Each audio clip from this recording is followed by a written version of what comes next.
की PHE television की पहले भी हमने आपको कुछ तस्वीरें दिखाई। आज एक बार फिर से ये लोग प्रदर्शन।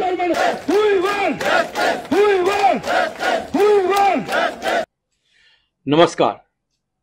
सिटी ऑफ टेम्पल जम्मू शहर जो मंदिरों के शहर से न मशहूर है, जो अब दिन ब दिन प्रदर्शनों का शहर बन रहा है। आपने देखा होगा एलजी प्रशासन के वक्त भी हर रोज 2, 4, 5 प्रदर्शन होते थे। कोई परेड में प्रदर्शन हो रहा है, बीजेपी कार्यालय के बाहर प्रदर्शन हो रहा है, शालाबार में प्रदर्शन हो रहा है और प्रेस क्लब के बाहर प्रदर्शन हो रहा है। लोगों की मांगे हैं कि मानी ही नहीं जा रही।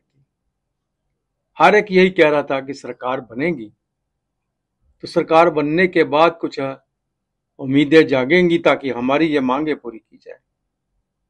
हुआ फिर वही। 9 महीने हो चले हैं सरकार बनने को, लेकिन प्रदर्शन थम ही नहीं रहे। हर एक नया रूप ले रहा है, क्योंकि जिस वक्त प्रदर्शन होते हैं उस वक्त उनके मुंह में टॉफी रख देते हैं कि हम ये कर देंगे वो कर देंगे। वो टॉफी चूसते रहते हैं, यूं ही टॉफी खत्म हो जाती है और देखते हैं बना कुछ नहीं, फिर सड़कों पे आ जाते हैं। अब जम्मू के अंदर 2 तरह के प्रदर्शन हैं जो जोर पकड़ रहे हैं। पहला हम टेलीविजर्स की बात करें, पीएचई टेलीविजर्स, वो तो हमेशा ही सरकार का निशाना रहे। लोग आए, अपना मकसद हल किया और चलते बढ़े, विश्वास दिलाए, भरोसों पे लिया, सरकार बनने पे हम ये कर देंगे, उसके बाद हम ये वो कर देंगे, लेकिन हुआ नहीं। आज भी वो डेली वेजर्स जिनकी उम्र निकल रही है, जो खाली हाथ आए थे और खाली हाथ ही घर वापस जाएंगे, कुछ नहीं हुआ। सबसे पहले हम डेली वेजेस के प्रदर्शन की बात उन्हीं के द्वारा वो क्या कहते हैं आप तक पहुंचाते हैं। जो हमारा 17 महीने की पेंडिंग वेजेस था, जिसमें उन्होंने साफ साफ ये कहा था कि ये 2 किस्तों के अंदर मैं जल्द से जल्द ये पेंडिंग वेजेस जो है वो रिलीज करूंगा, लेकिन 2.5 महीने पूरे होने के बावजूद आज तक डेली वेजर की पेंडिंग वेजेस की एक भी इंस्टॉलमेंट जो है वो जावेद राणा की तरफ से रिलीज नहीं की गई है, जिससे ये साबित हो गया है कि जावेद राणा ने ऑन मीडिया जनता के साथ, डेली वेजर के साथ धोखा किया, झूठ बोला, जिस वजह से आज उनको उनका वादा याद दिलाने के लिए आज पूरे ऑल ओवर डिस्ट्रिक्ट में हमने प्रोटेस्ट रखा है। अब इसके बाद एक और प्रदर्शन शुरू हो गया, वो भाषा को लेके। भाषा को लेके प्रदर्शन जो कर रहे हैं वो ठीक है, उनका कहना ठीक है। जो नायब तहसीलदार की पोस्ट निकाली है उसमें उर्दू का जो कंपल्सरी रखा है उसको लेके प्रदर्शन कर रहे हैं। इसमें युवा भारतीय जनता पार्टी और आज इसमें युवा राजपूत सभा वो भी इन्वॉल्व हो गई है। सबसे पहले हम जानना चाहेंगे युवा जो भारतीय जनता पार्टी के प्रधान है अरुण जम्वाल, वो क्या कहते हैं। अगर एडमिनिस्ट्रेशन ने यह डिसीजन लिया कि डीमिस्टिफाई होनी चाहिए जो शब्दावली है, जैसे मैं आपको एग्जांपल दूं कि उर्दू में बेटे को बेटा बोलते हैं, बेटे को बेटा लिखा जाता है, पत्नी को पत्नी ही लिखा जाता है, पर फारसी के जब शब्द लगते हैं तो पत्नी जोजा हो जाती है, बेटा पिस्र हो जाता है। तो इतनी कंप्लेक्सिटी अभी भी उर्दू रेवेन्यू डिपार्टमेंट में बनाए रखने के पीछे एक साजिश है।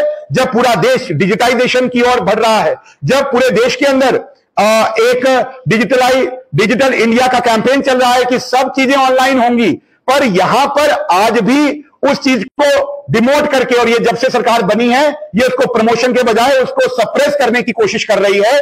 ये हमारा आरोप भी है और हम इसको प्रूव भी करेंगे। इससे एक स्पष्ट एक जो इनका थॉट प्रोसेस है, उनका जहनियत है, वो लोगों के सामने है। और मेरा आरोप है कि ये इसको कॉम्प्लेक्स रखने के पीछे एक कारण है कि इससे करप्शन को और भ्रष्टाचार को बढ़ावा मिलता है। और ये कभी नहीं चाहते कि ये प्रोसेस कभी भी स्मूथ हो और भ्रष्टाचार से रहित हो। ये भ्रष्टाचार को प्रमोट करने के लिए ये सब चीजों को इस तरीके से ही एक मोनोपोलाइज्ड वे में इस उर्दू को कंपलसरी करके इस एग्जाम में एक पूरे खिते को इस रिक्रूटमेंट से बाहर करना चाहते हैं। और उसके साथ साथ एक सेपरेटिज्म की जो फीलिंग है, जो अलगाववाद का विचार है, ये उर्दू के माध्यम से इस डिपार्टमेंट के अंदर उसको प्रमोट किया जाता है। अब युवा राजपूत सभा, उनके प्रधान क्या कहते हैं, वह भी आप तक पहुंचाते हैं, फिर इस पे बात करते हैं। यूटी ਦੇ ਵਿੱਚ ਜਿਹੜੀ ਨਾਇਬ ਤਹਿਸੀਲਦਾਰ ਦੀਆਂ ਪੋਸਟਾਂ ਨਿਕਲੀਆਂ ਨੇ, ਉਹਦੇ ਵਿੱਚ ਜਿਹੜਾ ਸਾਡੇ ਡੋਗਰਿਆਂ ਪਰ ਉਰਦੂ ਪੇਪਰ ਕੰਪਲਸਰੀ ਜਿਹੜਾ ਥੋਪਿਆ ਜਾਂਦਾ, ਉਹਦੇ ਵਾਸਤੇ ਬਿਲਕੁਲ ਆ ਬਰਦਾਸ਼ਤ ਨਹੀਂ ਕਰਗੇ।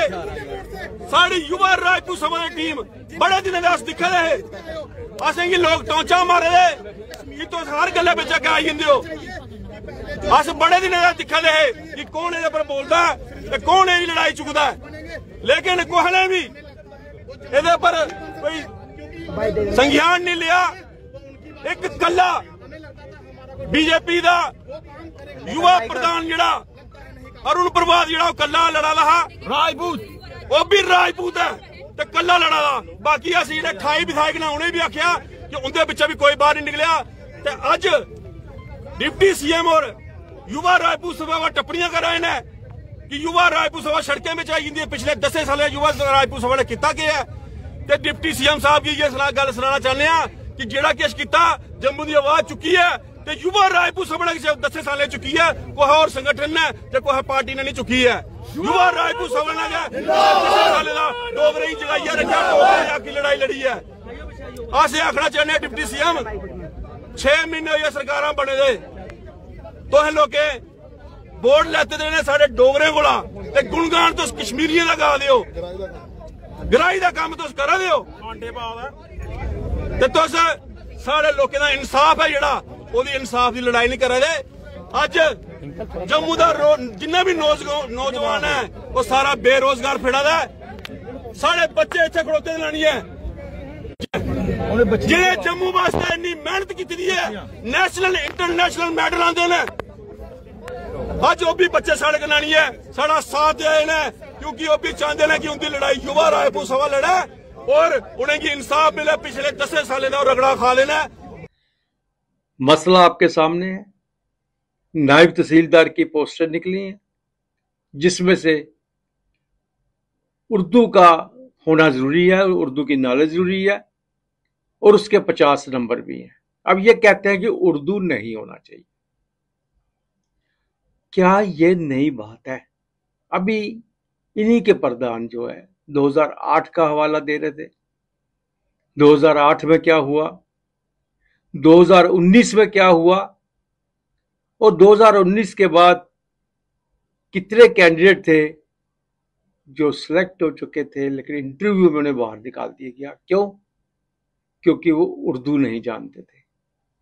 हम इस चीज की वकालत नहीं करते हैं कि जो कुछ ये कर रहे हैं वो ठीक कर रहे हैं, वो गलत कर रहे हैं, लेकिन हम हर बात का दोष मौजूदा सरकार के ऊपर मढ़ के सिर्फ प्रदर्शन ही करते रहेंगे तो उसका हल कुछ नहीं निकलेगा।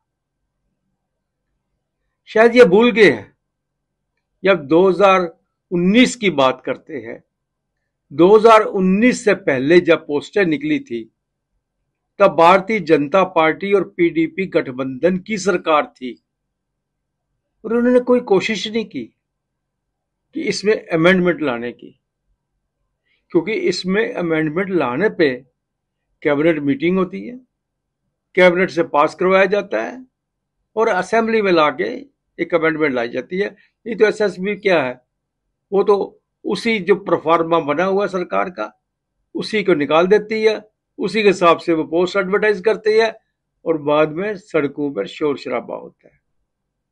मसला मैं फिर क्या दोहराता हूं कि आखिर क्यों नहीं 2019 में इन्होंने 18 से क्यों नहीं किया था सरकार ने?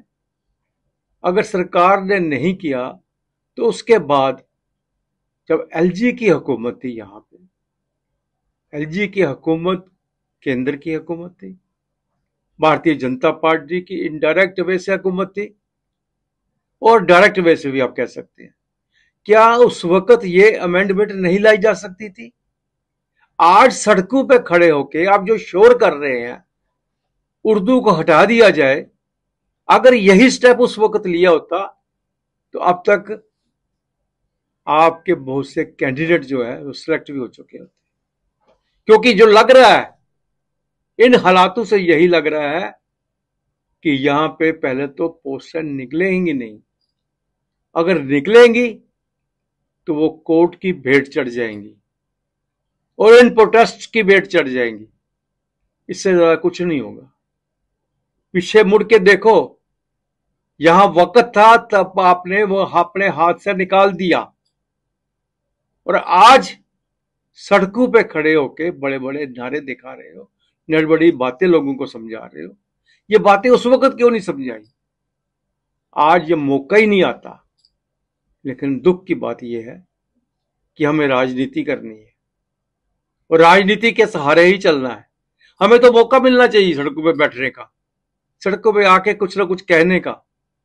लेकिन जब बिना प्रोटेस्ट किए, बिना आप ये शोर शराबा किए इसमें अमेंडमेंट ला सकते थे, तो आपने कितनी कोशिश की? जरा अपने आप से पूछिएगा और अपने नेताओं से पूछिएगा। ये बहस, ये प्रोटेस्ट और आगे बढ़ेगा और उसको जो हवा, पानी और खाद आपने खुद दिया है। नमस्कार।